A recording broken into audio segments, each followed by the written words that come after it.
I love the show. I binged the whole thing in a day. It's so good. Oh, that's great to hear. Kong Skull Island does a really good job of capturing not only a specific era, but a specific mentality of the 70s in America.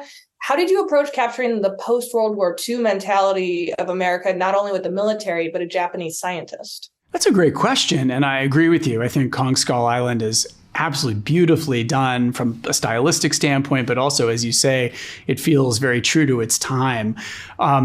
We, certainly looked at a lot of reference movies made at that time period, photography, and then we were also looking at the MonsterVerse movies too to try to figure out, because we were dancing in a timeline that had already been established by a couple of other films, so we wanted to make sure that we were honoring not only the aesthetic of that time, but the aesthetic of the way the movie captured that time. So in the case of Skull Island, our show opens with an homage, like an event you didn't see, and we hope that we honored their stylistic approach there. I loved it. That was one of the things that was so cool to me, was seeing this new side of Bill Randa in the series. Can you talk about fleshing out his past while also setting up his decision-making in Skull Island?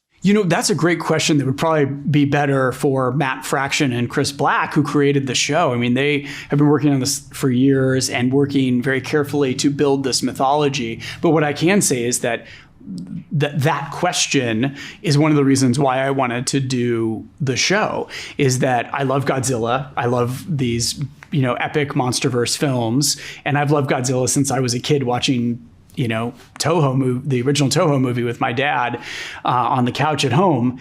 But what I found so special about what Chris and Matt did with this show and the world that they were creating is that it was about the humans. It was about a multi-generational family drama, about legacy, about how the choices we make, sometimes the mistakes that we make in the past, have enormous ramifications for ourselves later in life and for our descendants. And so Rand is a part of that, certainly. There are others as well. And so they managed to create all of these distinct, beautiful characters that have emotional journeys, and those journeys start to intersect in surprising ways and build upon each other.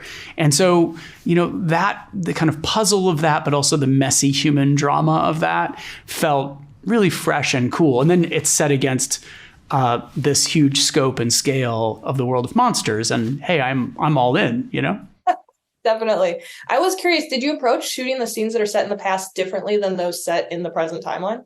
Yes, for sure. I mean, differently, certainly our lighting, our lenses, our, the way we were going to grade the color and all of that would be different. Costuming and wardrobe and all of that has such a big factor in hairstyling, all of that. But there's a formality, I think, also to maybe how some of that was shot. I love when you're shooting period things to shoot them kind of in the way that maybe they would have done them then. It captures an authenticity and a spirit of that. If your camera is zipping in and out and going all around, in a way that they probably wouldn't have done in the 50s, then, hey, it sort of breaks a bit of that reality. Definitely. And then one of my favorite parts of this show is how it shows the post-trauma in the world itself, as well as the characters. And I thought you did a really good job of that in WandaVision as well. Was there anything you took from that experience that you wanted to bring into Monarch? It's a great point, and both shows are about trauma and about grief and about the weight of trauma and the weight of grief and about love too, and about in this case, it was so much about how the people we love can also disappoint us, in big ways. And in WandaVision, I think she was trying to figure out how you move on after you lose love, and if you can at all. And so they're linked in certain thematic ways. And maybe that's, one reason why I was drawn to it, is that I think those kind of stories resonate with me. And the thing that's different about Monarch is the fact that we're going on a journey of discovery for these younger characters who are learning about their own past and about the people that they thought they knew. The sense of betrayal, this idea of secret lives and who was my father. All of that is a different kind of messy family drama, but compelling, very compelling. Definitely. And then can you talk to me a little bit about working with Kurt and Wyatt Russell to create this singular character that they're both playing at different times in his life to make it feel consistent. Yes, they're amazing, both as people and as performers, and they are wonderful actors, but completely different actors, which is so exciting. And so I think we're quite taken, and I was taken with this idea of them creating a character together and sort of taking bits of each other's approach and style and putting it together in a whole new character, a version of a character that if they were just doing that character on their own, they might not have done in the same way, And so they would be at the monitor when the other one was shooting and sort of studying and sort of saying, oh, well, I could take that bit of how he's doing this. And they would talk about, oh, well, how could I bring a little bit of what Kurt does to this? Wyatt would say, and so there really was a constant conversation happening. And I think, I think you feel that in the way the character is created and how it grows and changes over the course of the series.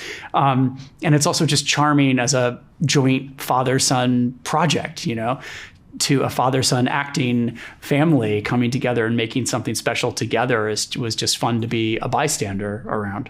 I love that. And then can you talk to me a little bit about filming these really big, like Titan scenes? Because they're not there. We don't have actual Titans that you're using to film.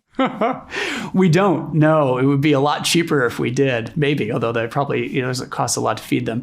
But the tennis ball, the tennis ball is what you have instead of a monster, a tennis ball and a long stick half the time, or a piece of tape on some telephone pole in the distance, and myself or somebody else on a microphone making, monster noises or telling you where to look or what's happening. But, it is all about the imagination, and there's a lot of work that goes into planning these sequences before we actually shoot them, which allows us to storyboard them and create animations. And there's a lot that people can look at before they shoot it. So the actors, the camera operators, the cinematographer, the designers, everyone can sort of gather around and kind of understand what the scene is and what's going to be there eventually. And then it's beautiful because it's like when we were kids in a sandbox, right? It's not there, but it's as real as anything because you will it into being, right? You use your imagination to make it happen. Definitely. And it looks great. So you definitely pull it off. Oh. What were you excited to explore with Godzilla in this series? Because he's such an iconic character in cinema. I love Godzilla. Just getting a chance to, make, scenes with Godzilla in them is just one of those bucket list things I get to check as a filmmaker. I've loved Godzilla since I was a kid. It's such an iconic character. It's a character that will outlive us all, and yet is a character that somehow allows you to put a lens up to the time that you're living in, right? And we're able to look at the world we're living in now, even though it takes place in all these different time periods, but it reflects what we're thinking about now as filmmakers and what Matt and Chris, who created it, were thinking about as writers. And Godzilla allows you to sort of tell these timely stories, even though you have this timeless character, and so they come together in a really great way. Definitely. And I'm going to shift gears for just a second. I'm very excited for your Fantastic Four movie. I cannot wait for it.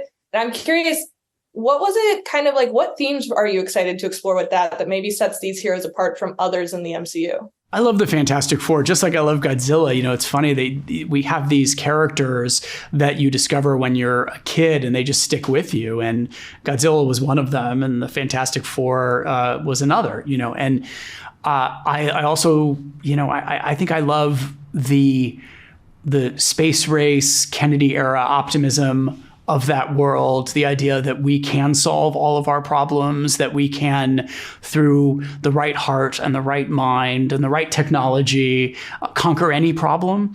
And it's different. It's different in so many ways because they are a true family, not a family you find along the way like the X-Men or the Avengers, but true family with all the messiness of a family like on Monarch, with all the sort of the love and the hurt and the complexity of that.